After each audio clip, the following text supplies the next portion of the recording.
ദൈവത്തിൻ്റെ അതിപരിശുദ്ധ നാമം മഹത്വപ്പെടുമാറാകട്ടെ. നമ്മളിന്ന് വായിക്കുന്നത് വിശുദ്ധ ലൂക്കോസിൻ്റെ സുവിശേഷം 10-ാം അധ്യായം 21-ാം തിരുവചനം.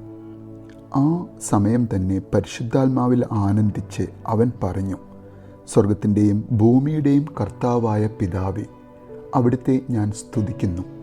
എന്തെന്നാൽ അങ്ങ് ഇവ ജ്ഞാനികളിൽ നിന്നും ബുദ്ധിമാന്മാരിൽ നിന്നും മറച്ചു വയ്ക്കുകയും ശിശുക്കൾക്ക് വെളിപ്പെടുത്തുകയും ചെയ്തു. അതെ പിതാവേ, അതായിരുന്നു അവിടുത്തെ അഭീഷ്ടം. പരിശുദ്ധ തൃത്യേക ദൈവത്തിന് സ്തുതി. വിശുദ്ധ തൃത്വമായ ഏക ദൈവം ആനന്ദിക്കുന്ന സമയം. ദൈവമായ യേശു തൻ്റെ മറ്റൊരു ആളത്വമായ പരിശുദ്ധാത്മാവിൽ.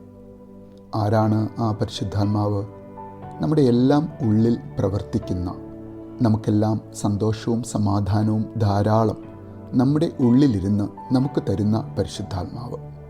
ദൈവസാന്നിധ്യമായ പാവന ആത്മാവിൻ്റെ സാന്നിധ്യത്തിൻ്റെ രുചി തിരിച്ചറിയുമ്പോൾ നമ്മിൽ നിന്നും ധാരാളമായി പുറപ്പെടുന്ന ഉപാധികളില്ലാത്ത സ്നേഹം, അൺകണ്ടീഷണൽ ലവ്, തിരിച്ചൊന്നും പ്രതീക്ഷിക്കാതെ നമ്മിൽ നിന്നും ഒഴുകുന്ന ആ പാവന സ്നേഹം, ആ സ്നേഹം നമുക്ക് തരുന്ന, നമ്മിൽ നിറയ്ക്കുന്ന ആനന്ദം.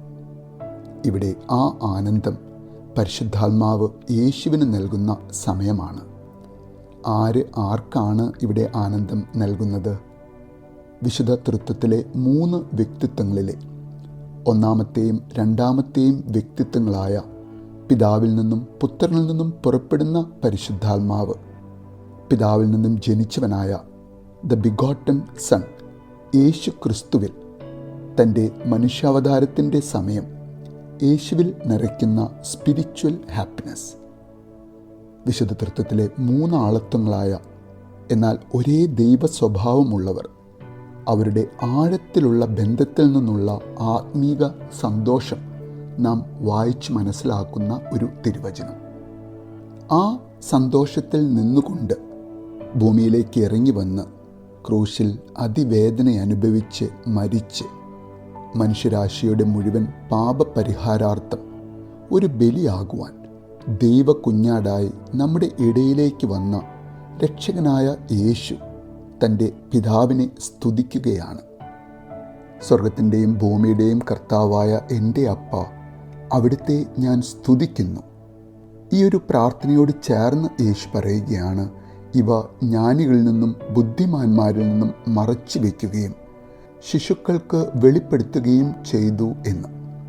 അതെ, ഒരു ശിശുവിൻ്റെ മനസ്സോടെ നിഷ്കളങ്കതയോടെ ജീവിക്കുവാൻ യേശു നാം ഓരോരുത്തരോടും ആവശ്യപ്പെടുകയാണ്.